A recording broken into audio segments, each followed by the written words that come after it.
दिल्ली सरकार और प्रदेश भाजपा के आह्वान पर चलाए गए मां यमुना तट स्वच्छता अभियान बेहद कामयाब रहा। गत 14 जून को चलाए गए इस अभियान के दौरान 116.6 टन यानी 1,16,600 किलोग्राम कूड़ा करकट एकत्र किया गया, जो एक बहुत बड़ी मात्रा थी। परंतु यह कूड़ा करकट अपने पीछे एक सवाल भी छोड़कर गया है। इस अभियान में दिल्ली की मुख्यमंत्री रेखा गुप्ता सहित सभी सांसदों और भाजपा के हजारों कार्यकर्ताओं ने हिस्सा लिया था और खुद यमुना के 28 तटों पर मौजूद गंदगी को देखा और उसे साफ किया था। अब सवाल यही उठ रहा है कि जब पिछले 1.5 साल से लगातार भाजपा की दिल्ली सरकार यमुना नदी को साफ करने के लिए अभियान चलाए हुए है, हज़ारों करोड़ों रुपए की मशीनें खरीदी गई है, तो फिर यमुना नदी के तटों पर इतनी गंदगी कैसे है। मुख्यमंत्री रेखा गुप्ता ने भी खुद यमुना से काफ़ी बड़ी मात्रा में गंदगी निकाली। आप वीडियो में देख रहे हैं कि मुख्यमंत्री रेखा गुप्ता गंदगी निकालकर एक पॉलीथीन में भर रही है, इसीलिए यह सवाल बड़ा हो गया। यमुना नदी में निर्बाध रूप से पानी का बहाव हो सके, इसीलिए करोड़ों रुपए की लागत से ये मशीनें खरीदी गई थी। इन मशीनों का मुख्य काम यमुना नदी में जो जलकुंभियाँ एकत्र होती है उन्हें काट कर बाहर निकालना था। सरकार ने ऐसी कई मशीनें यमुना नदी में उतारी थी। आप वीडियो में देख रहे हैं ऐसी ही एक मशीन जो नजफगढ़ ड्रेन में चल रही है, ताकि जलकुंभियों को बाहर निकाला जा सके।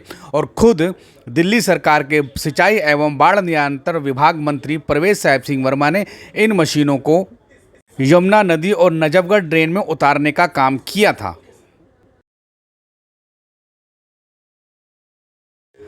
अब मैं आपको इस वीडियो में दिखाता हूं कि यमुना नदी के आईटीओ स्थित पूर्वी घाट पर कितनी बड़ी मात्रा में जलकुंभी पानी में बह रही है। आप देखोगे तो आपको दूर दूर तक जलकुंभी दिखाई देगी। करीब 1 किलोमीटर से अधिक एरिया में यह जलकुंभी यमुना नदी में बह रही है। हालांकि यहाँ पे यमुना नदी का पानी तो नाम मात्र है, सिर्फ नालों का पानी ही यहाँ तक पहुँच पा रहा है। और इस नाले के पानी में भी आप देखिए कि दूर दूर तक आपको जलकुंभी दिखाई देगी। जब यमुना नदी के अंदर अभी भी इतनी जलकुंभी मौजूद है, तो दिल्ली सरकार द्वारा मंगवाई गई मशीनें आखिर कौन सी जलकुंभी बाहर निकाल रही है। यहाँ पर दिल्ली सरकार द्वारा जलकुंभी को बाहर निकालने के लिए उन मशीनों को क्यों नहीं लगाया गया है। पिछले 1 वर्ष से वह मशीनें कहाँ काम करती है।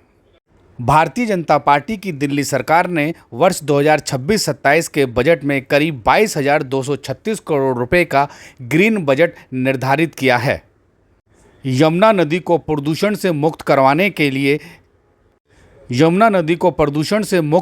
के लिए इस ग्रीन बजट में करीब 45 ऐसे पॉइंट निर्धारित किए हैं जो यमुना नदी की स्वच्छता को प्राथमिकता देंगे।